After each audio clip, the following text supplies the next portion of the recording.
ஆடி வந்த கோல் என் செய்யும் கொடுங்கூற்று என் செய்யும் குமரேசர் இரு தாளும் சிலம்பும் சதங்கையும் தண்டையும் சண்முகமும் தோளும் கடம்பும் எனக்கு முன்னே வந்து தோன்றினேன்.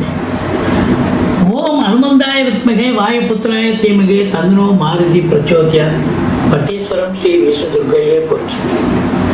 உலகெங்கிலும் வாழ்ந்து கொண்டிருக்கும் நேயர்களுக்கு டாக்டர் சைதை ராஜாவின் அன்பான வணக்கங்கள். நாம் இப்பொழுது இந்த எபிசோட்ல விஸ்வாவச ஆண்டு தமிழ் மாதம் ஐப்பசி மாத ராசி பலன்களை பார்க்க போகிறோம். முதல்ல இந்த புது வசந்தம் நேயர்களுக்கு தீப்ஸ் அன்பர்கள் அனைவர்களுக்கும் தீபாவளி நல் வாழ்த்துக்களை தெரிவித்துக் கொள்கிறேன். 18/10/2025 முதல் 16/11/2025 வரைக்கும் மொத்தம் 30 நாள் ஐப்பசி மாதம். இதனுடைய பலன்கள், இந்த ஐப்பசி மாதத்து கிரகங்கள் ஒவ்வொரு ராசிக்கும் எப்பேற்பட்ட பலனை வழங்கப் போகிறது என்பதை பார்க்கலாம் வாங்க. இந்த மாதம் ஒரு முக்கியமான விஷயம் என்னன்னா, குரு கடகத்தில் உச்சமடைகிறார். சஞ்சாரம் சூப்பராக இருக்குது அப்படின்னு சொல்லணும். ஐப்பசி 4ஆம் தேதி சர்வ அமாவாசை திதி, ஐப்பசி 19 பௌர்ணமி திதி வருகிறதுங்க. அந்த உங்களை பொறுத்தவரையிலையும் இந்த கிரகங்களுடைய நிலை ஒவ்வொரு ராசிக்கும் எப்பேற்பட்ட பலனை வழங்கப் போகிறது என்பதை பார்க்க போகிறோம். வாங்க ராசிக்குள் செல்லலாம். தனுசு ராசி அன்பர்களுக்கு வணக்கம். தனுசு ராசி காலபுருஷனுக்கு 9வது ராசி.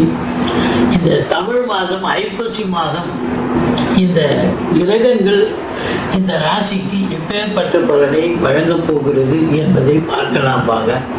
சூப்பராக இருக்குமா இல்லை சுமாராக இருக்குமா? கண்டிப்பாக சூப்பராக இருக்குங்க. ராசிநாதன் உச்சம் பெறுகிறார். அதை விட ஒரு சிறப்பு வேறு என்னங்க வேணும்?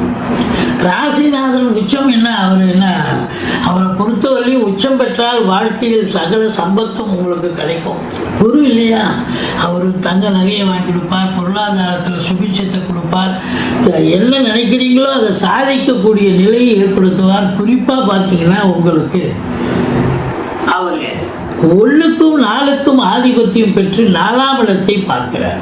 4இல் சனி பகவான் இருக்கிறார், ஆனால் குரு பார்க்கிறார். அதாவது வீடு மனை ஏதாவது வாங்கக்கூடிய ஒரு அம்சம் இப்பொழுது இருக்கிறது. ஃப்ளாட்டு வாங்கக்கூடிய ஒரு நிலை. ஆனால் ஃப்ளாட்டு வாங்கினாலும் அல்லது வீடு வாங்கினாலும் ஒரு பழைய வீடாக பார்த்து ஆல்ட்ரேஷன் பண்ணிட்டீங்கன்னா உங்களுக்கு சிறப்பாக இருக்கும். ஏன்னா சனி பகவான் அங்கே உட்காந்துருக்கார். அதனால் புது வீடு வாங்கிறத விட இந்த தனுசு ராசி அன்பர்களுக்கு பழைய வீடு வாங்கி இல்லை பழைய ஃப்ளாட்டு வாங்கி அதை ஆல்ட்ரு பண்ணிக்கிறதோ இல்லை பெயிண்ட் பண்ணிக்கிறதோ டெக்கரேட் பண்ணுறதோ உங்களுக்கு சிறப்பாக அமையும், உங்களுக்கு சாதகமாக அமையும் அப்படின்னு சொல்லலாம். தனகாரகன் தனஸ்தானத்தை பார்ப்பது இன்னும் சிறப்பு.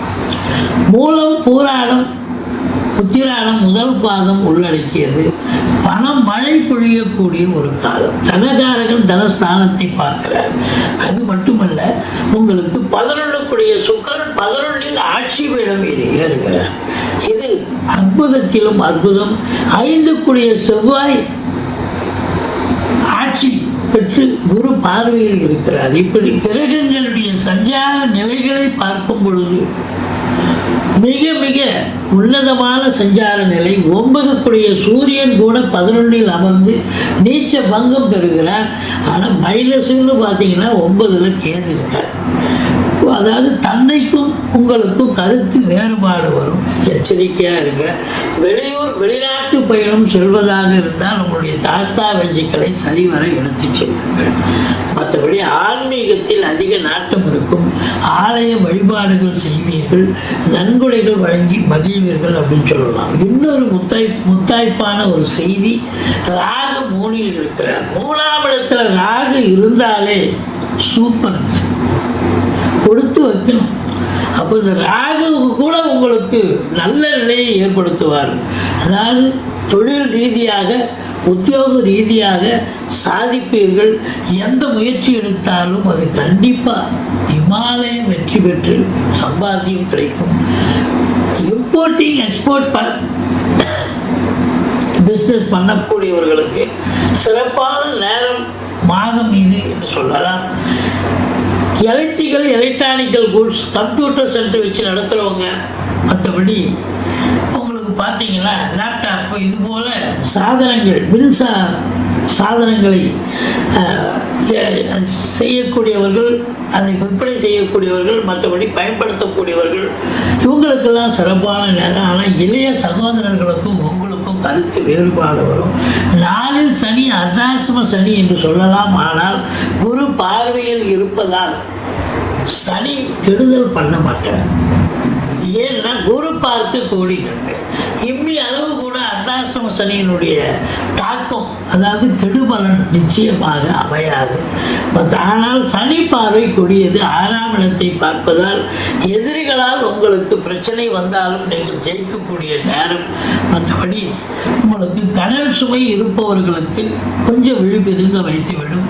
மற்ற பண வருவாய் வருது. இப்போ பெரிய கடனாக இருந்தால் என்ன பண்ணுவீங்க? அதை எப்படி டேக்கிள் பண்ணுறது, எப்போ அணைக்கிறதுனா அவங்ககிட்ட தவணை காப்பீங்க இல்லையா?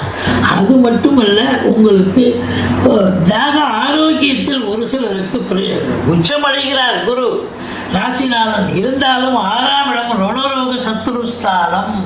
அப்போ அந்த ஸ்தானத்தை சனி பார்க்குறாருன்னா உங்களுக்கு மட்டுமில்லை, உங்கள் குடும்ப உறுப்பினர்கள் யாருக்காவது தேக ஆரோக்கியத்தில் பிரச்சனை ஏற்பட வாய்ப்புகள் இருக்கிறது. மற்றபடி வண்டி வாகனங்களை வச்சு பழப்பு நடத்தக்கூடியவர்களுக்கு பழப்பு ரொம்ப நல்லா நடக்கும்.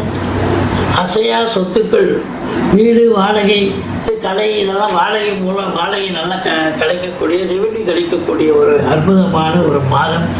இதில் பார்த்தீங்கன்னு சொன்னால் 10ஆம் இடத்தை சனி பார்க்குறார். 10க்குடையவன் உச்சநிலை கடைசி 13 நாள் 11ஆம் இடத்தில் இருக்கார் 10க்குடைய புதன். அதனால் புதன் சனி நண்பர்கள் இருந்தாலும் அந்த 10ஆம் இடத்தை சனி பார்ப்பதால் அதிகப்படியான உழைப்பு தேவைப்படுகிறது. 7 மணிக்கே வேலை பார்க்க முடியாது. 8 ஹவர் டியூட்டின்னா 10 ஹவர் வேலை பார்ப்பீங்க. அதுதான் இருக்கிற ஒரு நிலை. அப்போ இன்புட் இருக்குல்ல, அவுட்புட் கண்டிப்பாக இருக்குங்க. சொந்த தொழில் பண்ணுறவங்க கூட பார்த்தீங்கன்னா இப்போ அதாவது உங்களுடைய நேரத்தை அதிகப்படியாக நீங்கள் செலவு பண்ணக்கூடிய நிலை கண்டிப்பாக ஏற்படும். அப்போது இப்போ வியாபாரம் ஆகுதுன்னா நீங்கள் 8 மணிக்கு மூடுற கடை 10 மணிக்கு மூட வேண்டிய சூழ்நிலை வரும். மறுநாளும் பார்த்தீங்கன்னா நீங்கள் சீக்கிரம் போகலாமா, சம்பாதிக்கலாமாங்கிற ஒரு தாக்கம், எண்ணம் வரும். ஏன்னா வருமானம் வருதுன்னு சொன்னால் தூக்கம் வராதுங்க மனுஷனுக்கு. அப்போ கண்டிப்பாக நீங்கள் கிளம்பிடுவீங்க. இதுதான் இப்போ உங்களுக்கு 11க்குடையவன் 11 இருக்கார் அப்படின்னு சொன்னால் பெண்களால் ஆதாயம், நல்ல லட்சுமி யோகம் இருக்கு, சம்பாத்தியம் இருக்கு, அதாவது குபேர சம்பத்து, கோடீஸ்வர அந்தஸ்தை பெறக்கூடிய நிலை இருக்கிறது. இருந்த போதிலும் உங்களுக்கு செவ்வாய் 12ல் இருந்து குரு பார்வையில் இருப்பதால் உங்களுக்கு பூமி சம்பந்தப்பட்ட விஷயங்களில் செலவு பண்ணுவீங்க. வீடு வாங்குவீங்க, வீடு கட்டுவீங்க, பிளாட் வாங்குவீங்க, இல்லை பழைய அதாவது இடம் ஏதாவது வாங்கி காலி இடம் வாங்கி போடக்கூடிய நிலையும் ஏற்படும். மற்றபடி உங்களுக்கு சுகமான ஒரு மாதம் இந்த மாதம். சந்தோஷமாக வீடே ஒரு சந்தோஷமாக இருக்கு. ஏன்னா ஏற்கனவே தீபாவளி, பட்டாசு பண்டிகைன்னு நிறைந்த ஒரு காலகட்டமாக இருந்த போதிலும் உங்களுக்கு ரியலி காசு பணம் சிறப்பாக இருக்குது, குடும்பத்தில் அமைதி இருக்குது, கணவன் மனைவி ஒற்றுமை இருக்குது. அப்படின்னும் பொழுது எல்லாமே ஒரு சிறப்பான ஒரு நிலை தானுங்க.